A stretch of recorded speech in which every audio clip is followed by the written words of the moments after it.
사사기 10장 1절에서 5절. 아비멜렉의 뒤를 이어서 이사갈 사람 도도의 손자 부하의 아들 돌라가 일어나서 이스라엘을 구원하니라. 그가 에브라임 산지 3일에 거주하면서 이스라엘의 사사가 된 지 23년 만에 죽음에 3일에 장사되었더라. 그 후에 길앗 사람 야일이 일어나서 22년 동안 이스라엘의 사사가 되니라. 그에게 아들 30명이 있어 어린 낙이 30을 탔고 성읍 30을 가졌는데 그 성읍들은 길앗 땅에 있고 오늘까지 하봇 야일이라 부르더라. 야일이 죽음에 가몬에 장사되었더라.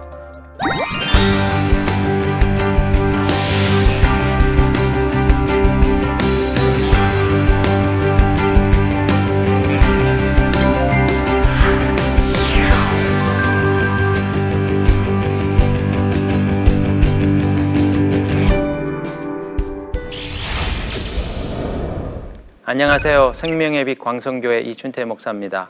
오늘은 사사기 강의 11번째 사사 돌라와 야일에 대해서 공부해 보겠습니다. 먼저 오늘 살펴볼 세 가지 포인트에 대해서 먼저 생각해 볼까요? 첫 번째는 사사 돌라의 사역을 통해서 우리들의 삶과 사역 목적이 하나님을 영화롭게 하는 것이어야 함을 배우겠습니다. 두 번째는 돌라의 사역을 통해 평범한 일상의 삶과 성육신적 삶이 얼마나 중요한지 배워보겠습니다. 세 번째는 사사 야일의 사역을 통해 동역의 중요함과 섬김의 리더십의 필요성을 살펴보겠습니다. 먼저 저희가 오늘 살펴볼 사사들은 소사사들이라고 알려진 인물입니다. 사사기에는 모두 12명의 사사들이 나오는데요. 그 중에 6명의 대사사와 6명의 소사사들로 분류할 수 있습니다. 먼저 6명의 대사사들은 탁월한 업적을 남긴 인물들이죠. 온니엘, 에훗, 드보라, 기드온, 저희가 여기까지 살펴보았습니다. 그리고 입다와 삼손이 등장하죠. 이들에 반해서 6명의 소사사들은 그들의 이름과 그들의 기사들이 아주 간략하게 언급이 되어 있습니다. 사사 3갈은 한 절로 그의 사역이 기록되어 있고요. 오늘 저희가 살펴볼 10장 돌라와 야일 역시 그 기사가 굉장히 짧습니다. 입산, 엘론, 압돈 이들도 그들의 내용이 많이 나오지는 않지만 그러나 어둠의 시대를 밝혔던 하나님의 사람들로서 중요한 역할들을 수행한 것이죠. 그런데 오늘 저희가 살펴볼 이 소사사들의 그 활약을 보면 세 가지 특징이 있습니다. 먼저 이들에 대한 기록이 매우 짧은 것이죠. 대체로 이들의 이름, 이들의 출신, 그 외에는 활약상이 많이 기록이 되어 있지 않습니다. 또 이 사람들은 이방 나라와의 전쟁에 참여했다는 기록이 그렇게 나오지 않습니다. 세 번째 더 중요한 특징은 이들의 등장 시기가 3갈의 시기 외에는 대부분 이스라엘에 있었던 커다란 내전, 그 내전 직후에 이들이 등장했다는 것이죠.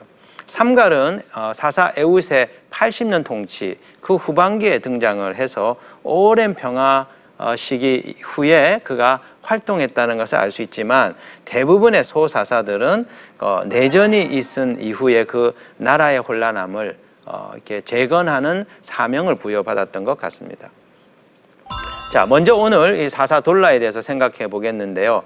첫 번째로 이 사람은 아비멜렉의 통치 이후에 등장한 인물입니다. 사실 이 아비멜렉은 기드온의 아들로서 하나님이 세우지 않은 지도자임에도 불구하고 권력욕에 사로잡혀 스스로 왕이 되고 그리고 이스라엘을 폭정으로 다스려 내란으로 인하여 권좌에서 물러나게 되는 비극적인 인생을 산 인물이죠. 이 아비멜렉의 통치로 인하여 이스라엘은 아주 극심한 혼란과 그리고 사회적 혼동을 겪어야만 했었죠. 이런 내란으로 인하여 붕괴되어 있는 사회 질서, 그리고 정치 질서, 그리고 경제적인 상황을 회복하기 위하여 하나님이 세우신 인물이 이 사사 돌라라는 것입니다. 사사기 10장 1절로부터 2절에 보시면 아비멜렉의 뒤를 이어서 이사갈 사람 도도의 손자 부하의 아들 돌라가 일어나서 이스라엘을 구원하니라. 아비멜렉의 뒤를 이어서 이 돌라가 등장했다는 것이 굉장히 중요한 포인트가 되겠습니다. 그가 에브라임 산지 3일에 거주하면서 이스라엘의 사사가 된 지 23년 만에 죽음에 3일에 장사되었더라. 자, 아비멜렉 직후에 이 돌라가 등장했다는 것은 국정이 파괴되고 사회 질서가 무너진 아주 심각한 상황이었다는 것이죠. 그런데 이런 상황에서 돌라가 부여받은 사명이 무엇일까요? 아마 두 가지였을 거라고 생각해 볼 수 있습니다. 첫 번째는 이스라엘의 무너진 정치, 그리고 이스라엘의 이 사회 질서, 그리고 경제적인 이 혼란을 바로 세우는, 이것이 그에게 부여된 첫 번째 사명이었겠죠. 두 번째 중요한 것은 아비멜렉의 전행으로 인하여 정치 지도자에 대한 불신, 그리고 영적인 권위에 대한 불신이 아마도 그 이스라엘 전역에 팽배했을 것이라고 생각됩니다. 그렇기 때문에 권위에 대한 이 거부감, 그리고 지도자에 대한 그 불신을 불식시키고 다시 영적인 질서를 회복하는 것이 사사 돌라에게 주어졌던 사명이었던 것이죠.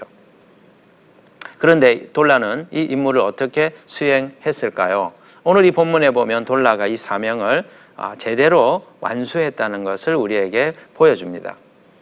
사사기 10장 1절에 보시면 아비멜렉의 뒤를 이어서 이사갈 사람 도도의 손자 부하의 아들 돌라가 일어나서 이스라엘을 구원하니라. 이 돌라가 이스라엘을 성공적으로 구원하였다고 저자가 기록하고 있습니다. 자, 이스라엘을 구원하였다. 이 말은 무엇을 의미하는 걸까요? 그것은 무너진 이스라엘의 사회 질서, 정치적인 불안정, 이런 것들을 회복시켰다는 의미이지요. 또 다른 의미에서 지도자의 영적인 권위가 무너져 있는 상황 속에서 이 돌라는 영적인 권위를 회복하는 일에 성공했다는 것입니다.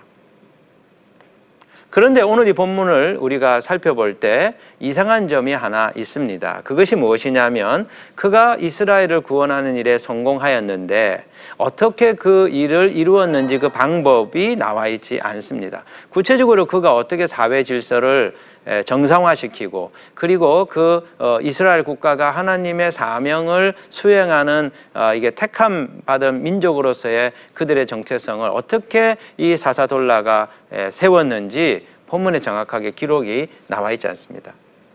그 이유가 무엇일까요? 왜 저자는 그 부분에 있어서 언급을 하고 있지 않는 것일까요? 오늘 우리가 두 가지 정도 좀 묵상해 볼 수 있겠는데요. 첫 번째는 사회개혁에 있어서 하나님의 역사하심보다 인간 지도자의 업적이 드러날 수 있어서 기록하지 않았을 가능성이 큽니다. 사회개혁이 특성상 사회 제도나 구조를 바꾸는 일이기 때문에 하나님의 개입하심이나 성령의 역사하심이 두드러지게 나타날 수 없는 특성을 가지고 있기 때문입니다. 그렇기 때문에 사회운동을 주도하는 인간 지도자, 분명 하나님이 그 사람을 세웠지만 그 사회운동을 주도하여서 그 사회를 개혁하고 그 사회를 안정화시킬 때 대부분의 사람들은 하나님보다, 보이지 않는 하나님보다 이 운동을 주도한 그 인물의 사람들의 관심이 쏠릴 가능성이 높다는 것입니다. 그렇기 때문에 저자는 의도적으로 하나님보다 인간 지도자가 주목받을 가능성이 높기 때문에 돌라의 업적을 구체적으로 기록하지 않았을 가능성이 매우 크다는 것이죠. 자, 우리가 이 성경을 공부하면서 우리가 알 수 있는 중요한 요지가 무엇입니까? 성경의 주요한 관심이 무엇일까요? 성경은 하나님께서 무슨 일을 하셨고 어떻게 우리를 죄로부터 건지셨으며 이 죄악으로 인하여 고통당하고 있는 인류 사회를 어떻게 하나님께서 구원하셨는지를 보여주려고 하는 것이죠. 고린도전서 10장 31절에 유명한 말씀이 있지요. 그런즉 너희가 먹든지 마시든지 무엇을 하든지 다 하나님의 영광을 위하여 하라. 모든 성경의 저자, 모든 성경의 인물들은 하나님께 영광을 드리는, 모든 우리의 시선이 하나님께로 쏠리도록 하는 데 관심이 있었던 것입니다. 그렇기 때문에 우리들의 삶의 목적은, 우리들의 삶의 목표는 우리 자신이 주목받는 것이 아니라 하나님이 영화롭게 되는 것에 있어야 된다는 것입니다.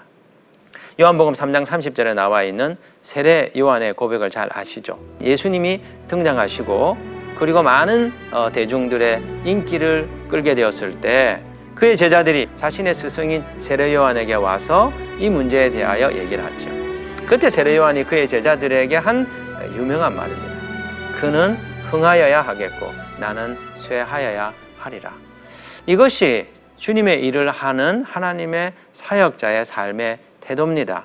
우리가 모든 일을 다 하고 난 뒤에, 주님의 일을 섬기고 난 뒤에 우리는 무익한 종이오니 마땅히 해야 될 일들을 하였습니다. 그렇게 고백하고 우리는 감추어지고 우리의 일을 통해서, 우리의 섬긴 사역들을 통해서 하나님이 영화롭게 되고 하나님이 사람들에게 알려지게 되는 일들이 있어야 된다는 것이죠. 자, 두 번째 이유는 이 돌라가 개혁을 이루었지만 특별히 언급할 만한 내용이 없었기 때문에 기록하지 않을 수도 있다는 것이죠. 사실 사회개혁 운동이라고 하는 것은 어떤 면에서 어떤 드라마틱한 이적이 나타나는 것이 아니라 일상적인 우리의 평범한 삶을 통하여 이루어지기 때문에 특별히 그런 부분들을 이렇게 기록할 의미를 느끼지 못한 것이 있는 것이죠. 어떤 점에서 하나님의 나라는 일상의 삶 속에서 하나님의 나라의 원리대로 살아가는 평범한 하나님의 사람들을 통하여 성취되고 이루어져 가는 것입니다. 그런데 우리는 이 세속사회에서 끊임없는 유혹을 받습니다. 어떤 유혹이죠? 많은 사람들이 우러러보고 많은 사람들의 존경과 관심이 대상이 되는 영웅이 되라고 하는 유혹을 받습니다. 세상이 주목하는 성공과 업적을 남긴 영웅이 될 때 우리는 성공하고 우리는 행복하리라고 하는 이 세상의 거짓 목소리를 듣게 되는 것이죠. 그런데 이에 반하여 십자가의 길을 가신 예수 그리스도께서는 우리에게 뭐라고 말씀하십니까? 주님은 우리에게 십자가의 길, 넓은 문이 아니라 좁은 문, 넓은 길이 아니라 좁은 길을 가라고 주님 말씀하십니다. 우리가 이 부르심에 순종하여 헌신할 때 이름 없는 자들의, 알려지지 않은 자들의 평범한 삶을 통하여 하나님 나라가 세워지고 이루어지게 되는 것들을 보게 될 것입니다. 여러분이 잘 아시는 것처럼 사도행전에 보면 사마리아의 교회가 생겨나고 또 안디옥의 교회가 개척되는 이야기를 우리가 볼 수 있습니다. 그런데요, 이 사마리아와 안디옥의 교회가 세워지는 그 일이 어떻게 이루어집니까? 탁월한 전도자에 의해서 아주 유명한 대중 사역자를 통해서 이루어진 것이 아니라 흩어진 평범한 그리스도인들에 의해서 이 일이 이루어졌다는 것입니다. 자, 사도행전 8장 4절에 보면 그 흩어진 사람들이 두루 다니며 복음의 말씀을 전하였다고 나옵니다. 또 사도행전 11장 11절로부터 21절에 보면 그때 스데반의 일로 일어난 환란으로 말미암아 흩어진 자들이 베니게와 구브로와 안디옥까지 이르러 유대인에게만 말씀을 전하는데 그 중에 구브로와 구레네 몇 사람이 안디옥에 이르러 헬라인에게도 말하여 주 예수를 전파하니 주의 손이 그들과 함께 하심에 수많은 사람들이 믿고 주께 돌아오더라. 네, 이 안디옥과 이 사마리아 지역의 교회가 생겨나게 된 것은 전문적인 이 전도자에 의해서, 전문적인 이 사역자들에 의해서 이루어진 것이 아니고 박해로 인해서 흩어진 성도들, 어쩔 수 없이 흩어질 수밖에 없었던 평범한 교인들에 의하여 이루어지게 됐다는 것이죠. 여러분, 여러분의 삶이 너무 평범하다고 느끼시는 때가 있습니까? 또 우리 자신이, 여러분 자신이 이름이 알려져 있지 않은 무명의 사람이라고 느껴질 때가 있으십니까? 그러나 하나님은 저와 여러분의 평범한 삶을 통하여 하나님의 나라의 일을 이루어가기를 기뻐하십니다. 때때로 탁월하고 유능한 사람이 주님의 손에 쓰임받기도 합니다. 그러나 동시에 하나님은 우리들처럼 평범한 하나님의 사람들을 통해서 지금도 그 하나님 나라의 일들을 성취하고 이루어 간다는 것이죠. 주님은 여러분의 오늘의 삶을 통해서 하나님의 나라의 일들을 행하고 계십니다. 오늘 우리가 여기서 또 하나 살펴볼 것은요, 이 돌라가 3일에 거주하였다는 점입니다. 그가 에브라임 산지 3일에 거주했다, 이렇게 기록하고 있죠. 3일은 어떤 곳입니까? 오늘날의 사마리아 지역, 그러니까 이스라엘의 중부 지역이었을 거라고 학자들이 추측을 합니다. 그러니까 이사갈 지파였던 이 돌라는 북부 지역에서 지금 3일이 있는 중부 지역으로 그의 거주지를 옮겼다는 것이죠. 돌라는 왜 북쪽 이사갈 영토에서 중부 에브라임 지역으로 이주해 온 것일까요? 그 이유는 나라를 피해 소용돌이로 몰아넣었던 아비멜렉의 그 통치의 후유증을 치유하기 위하여 그 세겜에 있던 그 중부 지역에 지금 이 돌라가 자신의 거주지를 옮겨왔다는 것입니다. 자, 오늘 이 본문에 보면 이 돌라가 죽은 후에 3일에 장사되었다는 기사가 나옵니다. 이것은 무엇을 의미합니까? 사사 돌라가 아주 철저하게 그 3일에 동화되었다고 하는 점을 의미하는 것이죠. 성경을 보면 이 사사기를 보면 알 수 있듯이 대부분의 사사들은 자기 고향에 묻혔다는 것을 우리가 알 수 있습니다. 자, 온니엘과 에우, 삼갈, 드보라는 죽은 후에 어디에 묻혔는지 내용이 나오지 않습니다. 그런데 기드온은 최초로 그의 고향 오브라에 매장되었습니다. 또 야일은 가몬에 장사되었습니다. 그리고 입단은 길르앗의 한 성읍에 장사됐는데 아마 자기 출신지 근처였을 것 같아요. 입산, 엘론, 압돈 자기 고향에 묻혔습니다. 삼손도 마노아의 장지 고향에 묻히게 되었습니다. 이런 사실을 통해서 알 수 있는 바가 무엇이냐면 돌라는 자기 고향이 아닌 사역지에, 선교지에 매장되었다는 것이죠. 그만큼 사역의 대상들과 완전히 동일시 되기 위하여 성육신적인 삶을 살았다는 것을 의미하고 있습니다. 내전으로 상처받았던 이스라엘 중부 지역의 사람들의 그 마음을 씻어주고 이스라엘을 하나가 되도록 만들기 위하여 사사 돌라가 선택한 방식이 뭡니까? 고통당하는 자들과 함께하며 함께 울고 함께 아파하는 성육신적인 삶, 그 삶의 태도로 인하여 그는 이스라엘을 치유하는 이 사역을 완수하게 된 것이죠.